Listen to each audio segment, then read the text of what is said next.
rekan-rekan semua, kita akan mulai persiapan kita pada malam hari ini untuk minggu ketiga dan minggu keempat bulan September ini, ya rekan-rekan. Minggu ketiga dan bulan keempat masih melanjutkan pembahasan dari kitab Yunus, gitu ya. Nah, sebelum kita membahas lebih lanjut, mari kita berdoa. Kami bersyukur Tuhan pada malam hari ini kami boleh kembali untuk mempersiapkan diri kami mengajar di minggu ketiga dan keempat untuk kelas Daniel sampai dengan Musa ya Tuhan. Berkati jalannya persiapan kami dari awal hingga selesai. Dalam nama anak Tuhan Yesus Kristus kami berdoa. Amin. Baik rekan-rekan, untuk minggu ketiga kita bisa lihat di sini minggu ketiga temanya adalah bertobatlah, begitu ya.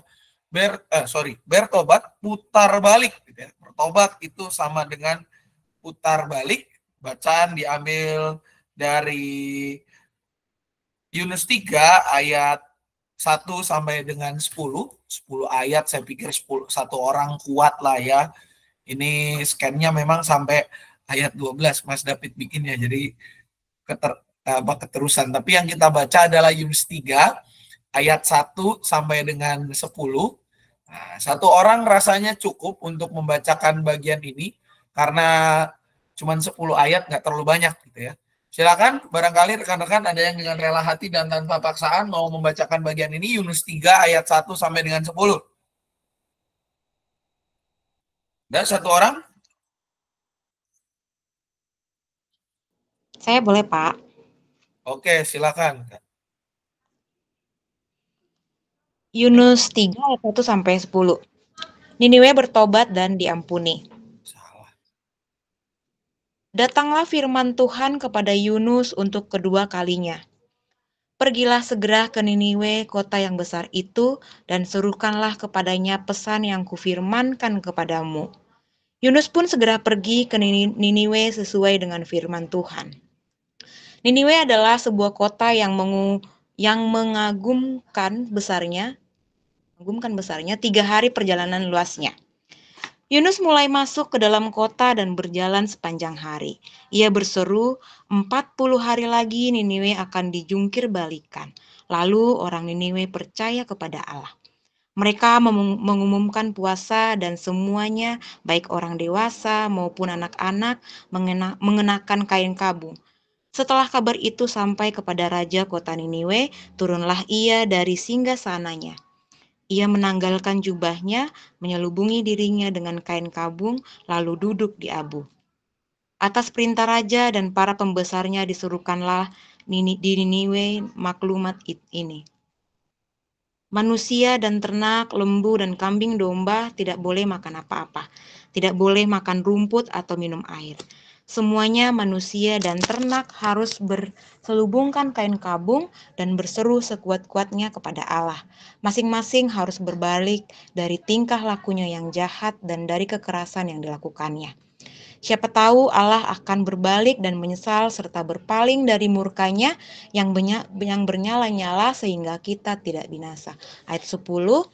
Ketika Allah melihat apa yang mereka lakukan, bagaimana mereka berbalik dari tingkah lakunya yang jahat, menyesallah Allah atas malapetaka yang akan dibuatnya terhadap mereka seperti yang telah disampaikannya. Ia pun tidak jadi melakukannya. Demikian firman Tuhan. Syukur kepada Allah. Baik, terima kasih Romai. Kalau kita baca rekan-rekan, mohon maaf tadi scan-nya salah itu. Ternyata begitu saya lihat loh, kok filenya beda gitu ya. Itu file scan-nya salah, jadi kita pakai yang ada di Alkitab. Jadi rekan-rekan, kalau kita lihat bagian ini, maka sebenarnya Yunus 3 ayat 1 sampai dengan 10, kitab Yunus ini kan kitab yang cukup pendek gitu ya, nggak terlalu panjang.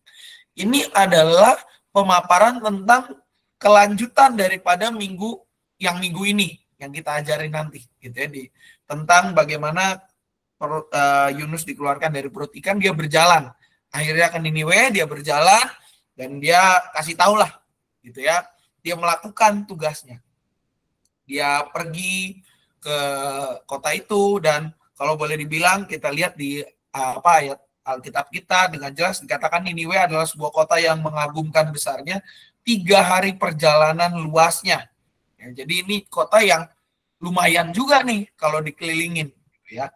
Dia masuk, berjalan sepanjang hari, dan bahkan 40 hari lagi Niniwe akan dijungkir balikan. Dia bercerita tentang apa yang akan Tuhan lakukan, dan ini yang unik, Bapak Ibu Saudari.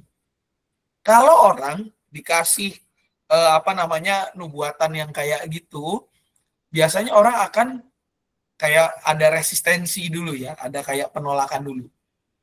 Nah, cuman kalau kita lihat di sini, justru masyarakat Niniwe adalah masyarakat yang tidak resisten.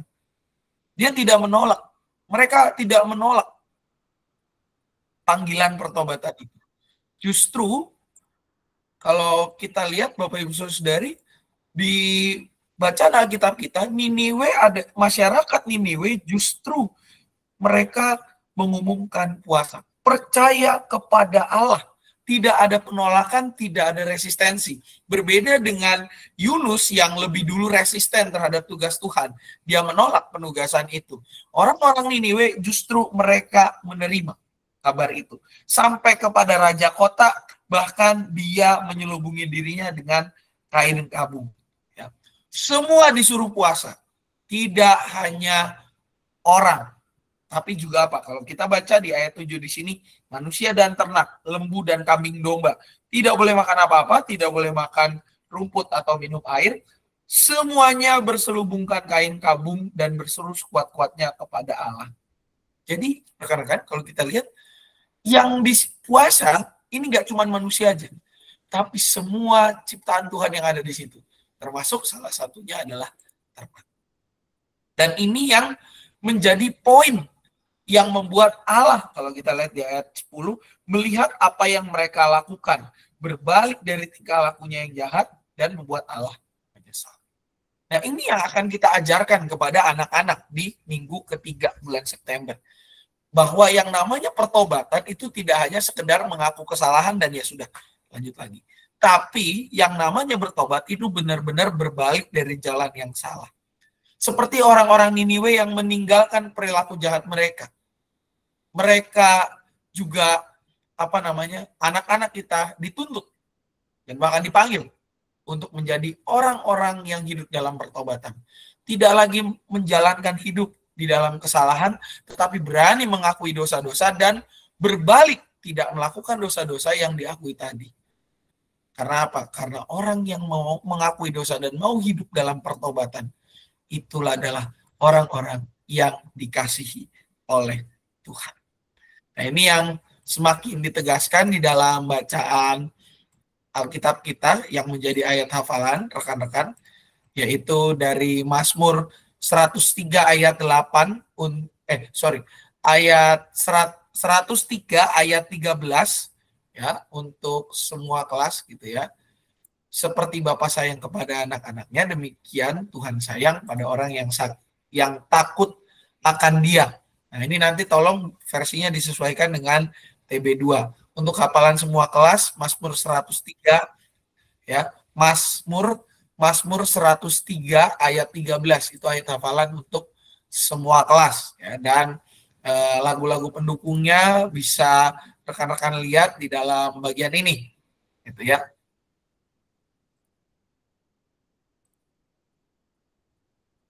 Di ayat hafalannya yang ini dan lagu-lagu pendukungnya, beberapa contohnya ada di sini. Barangkali ada pertanyaan rekan-rekan sebelum kita lanjut ke bagian yang lain.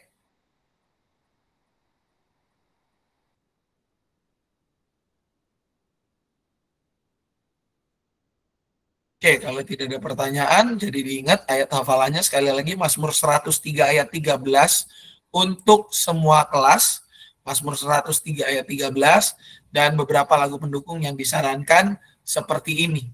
Gitu ya. Kalau ada yang nggak cocok ya silakan diganti aja. Untuk aktivitasnya rekan-rekan semua, untuk yang kita mulai daripada kelas kecil dulu, kelas Daniel sampai dengan Daud bisa seperti ini aktivitasnya ya. Yes dan no kepada media yang sudah disiapkan. Nanti beberapa contoh soalnya atau contoh kasus ada di sana bisa ditambahkan. Dan untuk yang kelas lebih besar, yaitu Yeskiel sampai dengan Musa, aktivitasnya ini, ya. Ini aktivitas untuk yang kelas Yeskiel sampai dengan Musa. Ada pertanyaan rekan-rekan untuk aktivitas? Atau ada sanggahan, tambahan? Silakan.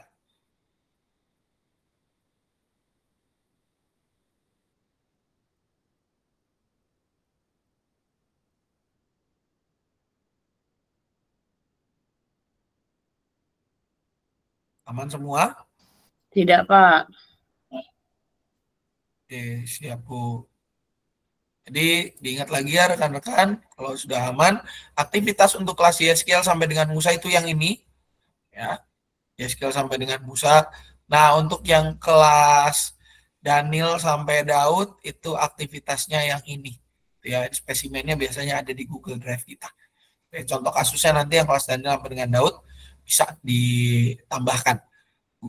Untuk kelas Daniel khususnya biar orang tuanya juga yang beraktivitas di sini bersama dengan anak-anaknya. Oke, kita lanjut ke minggu depannya.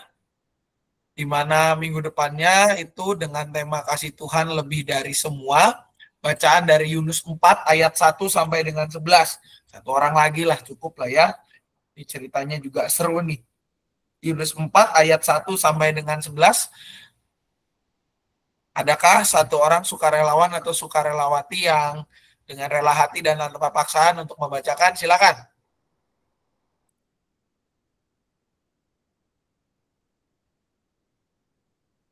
Yunus 4 ayat 1 sampai dengan 11.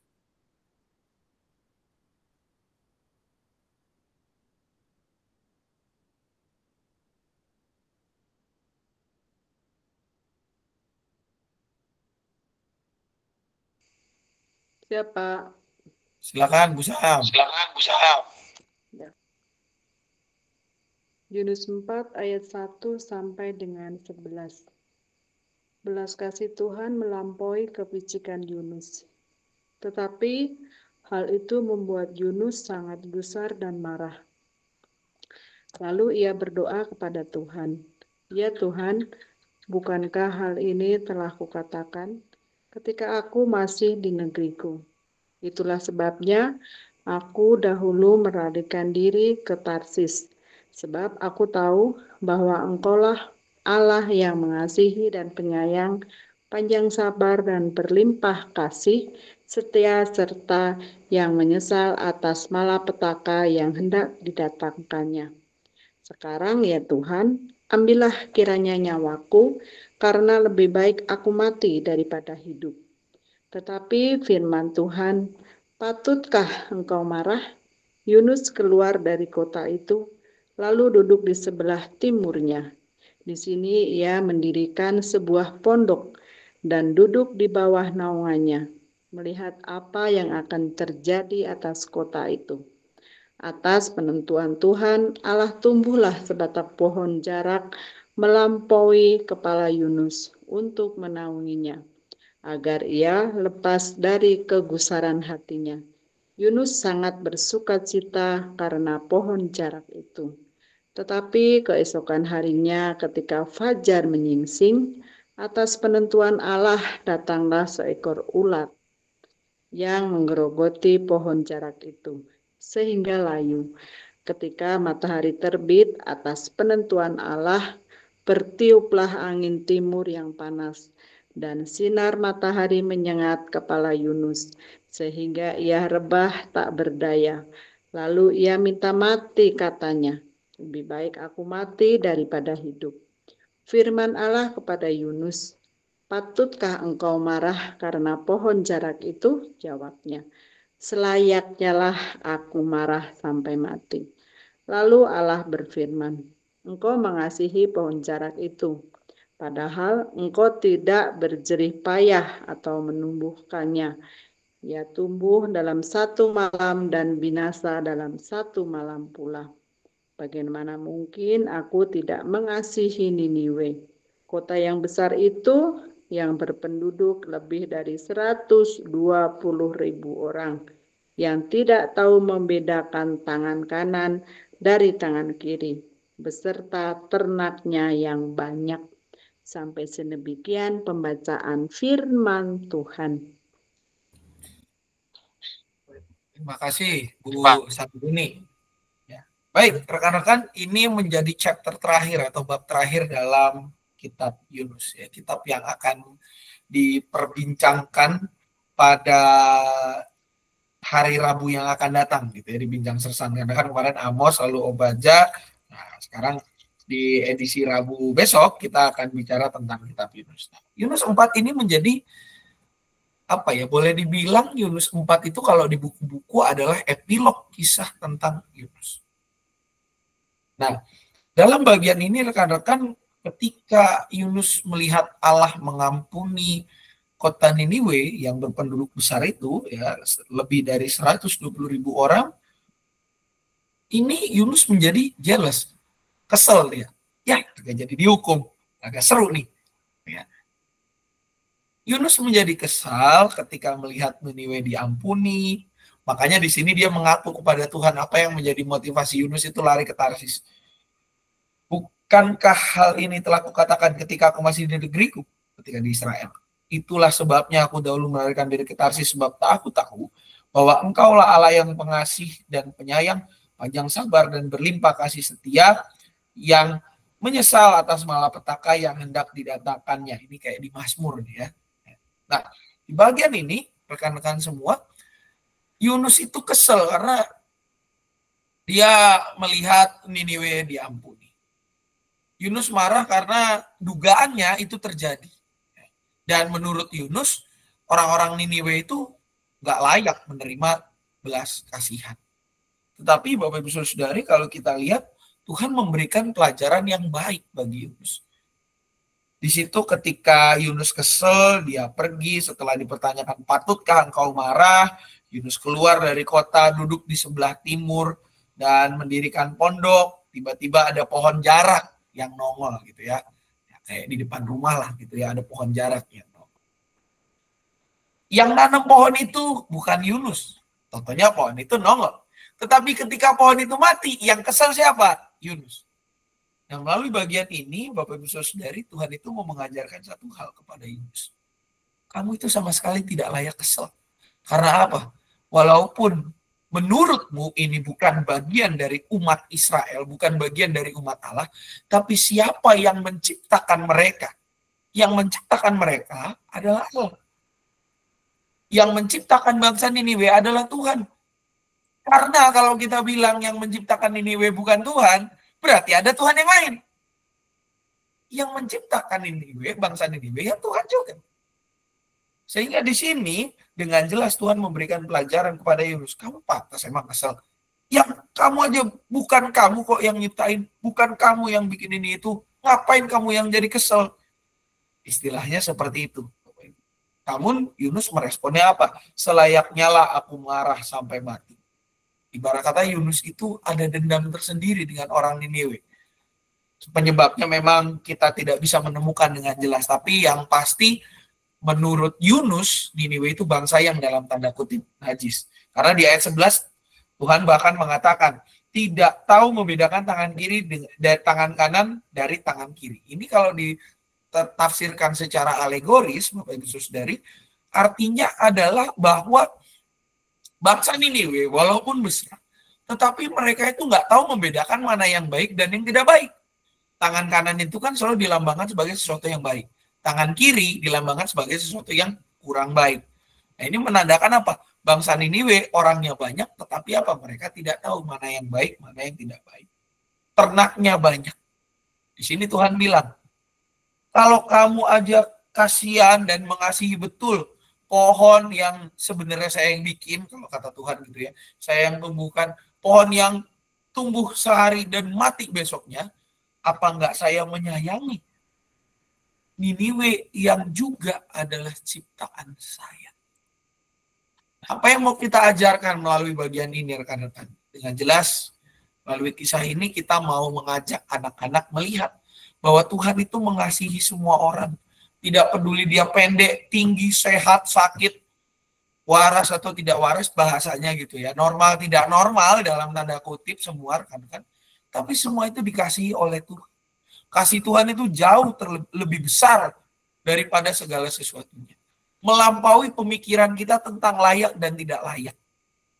Oleh karena itu, kita mau mengajak anak-anak bersyukur atas kasih Tuhan yang diberikan kepada semua orang. Jangan justru anak-anak mempermasalahkan kasih Tuhan seperti Yunus kepada orang Niniwe. Tapi syukurilah itu. Sambutlah itu dengan gaya hidup yang berani berubah.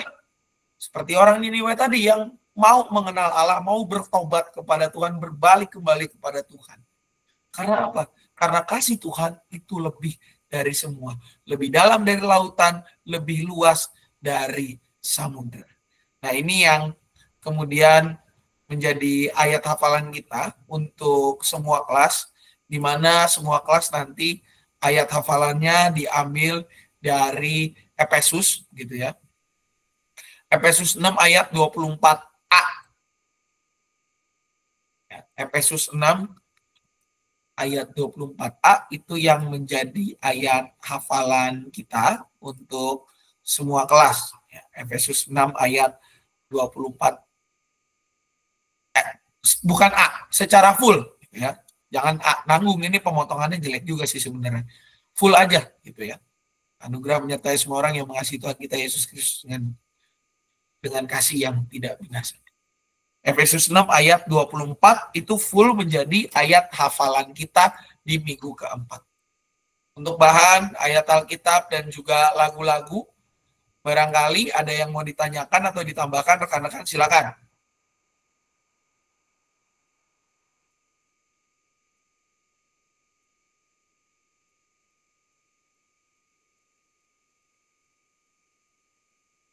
Oke, kalau nggak ada, maka kita masuk kepada bagian aktivitas. Untuk aktivitasnya, seperti ini rekan-rekan, kelas Daniel sampai Daud, ya. Tinggal dicek ayat Efesusnya, begitu ya. Diisi dengan Efesus 6 ayat 24, anugerah menyertai semua orang yang mengasihi Tuhan kita Yesus Kristus dengan kasih yang tidak binasa. Itu ayat hafalannya. Ya. Silakan dituliskan di sini ayat hafalannya untuk kelas Daniel sampai Daud, dan juga untuk kelas Yehezkiel sampai dengan Musa. Ayat hafal untuk aktivitasnya itu yang ini, ya. Ayat hafalannya aktivitasnya yang ini. Minta menjadi 2, lalu menuliskan apa yang membuat iri hati, bagaimana merubah perasaan iri menjadi syukur. Ini sih sebenarnya lebih ke pengelolaan emosi ya, karena kadang generasi sekarang itu kan banyak juga yang gampang emosi karena iri hati. Jadi ini kita mau mengajak mereka untuk bersyukur, bahasa kerennya itu adalah self sufficient gitu ya, merasa cukup dengan diri sendiri. Ya, bukan mematikan semangat kompetisi, bukan, tetapi justru mengajak mereka untuk melihat apa yang ada dalam diri, melihat lebih dulu ke dalam, bukan melihat apa yang di luar. Di dalam gimana? Mengubah perasaan iri hati menjadi syukur. Melihat hal-hal baik atau hal-hal positif, bahasa kerennya gitu ya, yang ada di sekitar mereka lebih dahulu ketimbang memikirkan hal-hal yang negatif. Ini untuk yang kelas Yehezkiel sampai dengan kelas Musa, mengajak anak-anak untuk bersyukur, dan ini adalah aktivitas yang kelas Daniel sampai Daud. Mohon ayat hafalannya Efesus 6 ayat 24 ini yang full rekan-rekan, dan disesuaikan dengan TB2 karena ini udah parafrase dia punya ayatnya. Itu untuk aktivitas rekan-rekan. Ada pertanyaan atau tambahan? Atau sudah aman?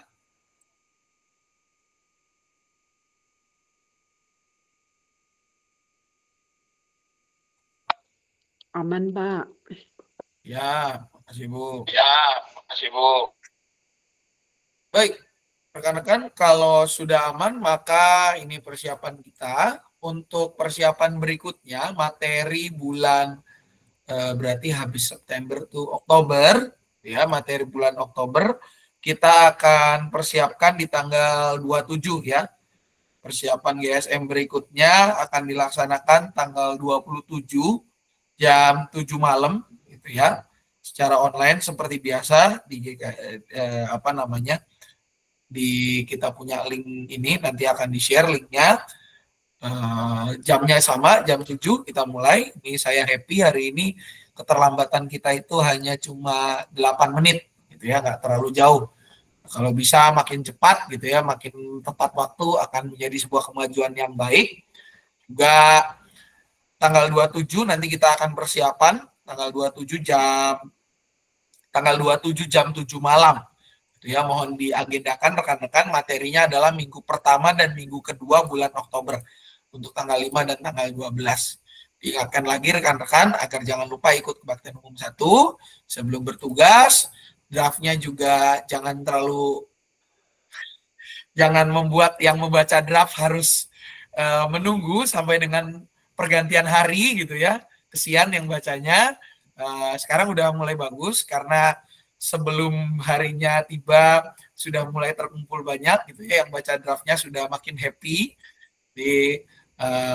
Tingkatkan terus ketepatan waktu kita untuk persiapan, ketepatan waktu kita untuk kumpul draft, dan juga rekan-rekan untuk di kelas juga mari kita juga mempersiapkan diri dengan lebih baik. Bisa kita datang H-1 untuk mengecek kelasnya, kebutuhannya apa saja, apa yang di print, aktivitas, kalau bisa sudah selesai di hari Sabtu atau bahkan dari Jumat sore, supaya semua udah siap. Hari Minggu pagi kita tinggal gotong ke atas, tinggal dipakai. Itu kita lebih tingkatkan lagi, rekan-rekan. Itu paling itu aja, supaya pelayanan kita semakin hari semakin baik. Itu aja mungkin rekan-rekan. Oke, siap Bu. Ya tadi. Tambahan Pak. Ya, silakan Ci. Kan sudah mau masuk bulan keluarga, jadi dari sekolah minggu komisi anak mau kegiatannya apa disampaikan nanti ke penatua pendamping, ke Pak Sam atau ke Ibu Irin, lalu nanti kami seksi acara akan rapat di hari Senin, sudah ada konsepnya seperti apa. Terima kasih rekan-rekan. Siap Ci, makasih. Jadi nanti silakan rekan-rekan dibicarakan untuk kegiatan bulan Oktober, kalau bisa Sabtu nanti kan pada ketemu, Sabtu nanti besok pada ketemu, sok mangga dibicarakan, dan supaya bisa langsung diinfokan, karena panitia bulan keluarga dan Natal tahun baru akan rapat di hari Rabu ini. Setelah bincang sersan, kita akan lebih fokus kepada kegiatan-kegiatannya dan juga untuk penyusunan proposal. Jadi silakan sok mangga dibicarakan rekan-rekan di hari Minggu ini.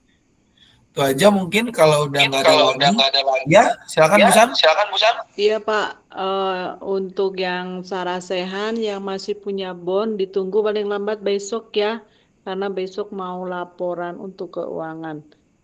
Terima kasih teman-teman. Nah itu juga ya, yang kemarin panitia Sarasehan itu tolong segera dirapikan agar segala sesuatunya bisa langsung dilaporkan. Ya, bagi yang masih ada nyangkut-nyangkut BON itu silakan diselesaikan sama Bu Samtini. Oke, itu aja paling. Jangan lupa rekan-rekan, hari Rabu ada bincang sersan yang akan membahas tentang kitab Yunus. Temanya bisa diingatkan ke orang tua murid supaya bisa ikut bersama dengan anak-anak agar lebih memahami lagi kitab yang dibahas selama sebulan ini. Tayangan ulang bisa ditonton di YouTube gereja, jangan lupa untuk ditonton lagi. Sebelum kita mengakhiri persiapan ini, untuk mengakhiri persiapan ini, rekan-rekan, mari kita bersatu hati di dalam doa. Bersyukur Tuhan, kesempatan malam hari ini kami boleh menyelesaikan persiapan kami, dan biarlah apa yang kami persiapkan boleh Engkau sempurnakan ya Bapa. Jika sebentar kami akan melanjutkan kehidupan kami, berkati ya Tuhan, agar apapun yang kami kerjakan dan lakukan, segala sesuatunya hanya untuk kemuliaan nama-Mu saja. Dalam nama Anak Tuhan Yesus Kristus kami berdoa. Amin. Jangan lupa juga diingatkan untuk baptis anak masih dibuka karena kan terakhir minggu ya, terakhir minggu tanggal 13 alias tanggal 14 alias ini gitu ya. Diingatkan agar yang belum dibaptis segera mendaftar. Itu saja mungkin rekan-rekan. Selamat malam, selamat melanjutkan aktivitas. Tuhan Yesus memberkati. Selamat malam, terima kasih. Selamat malam dan teman-teman.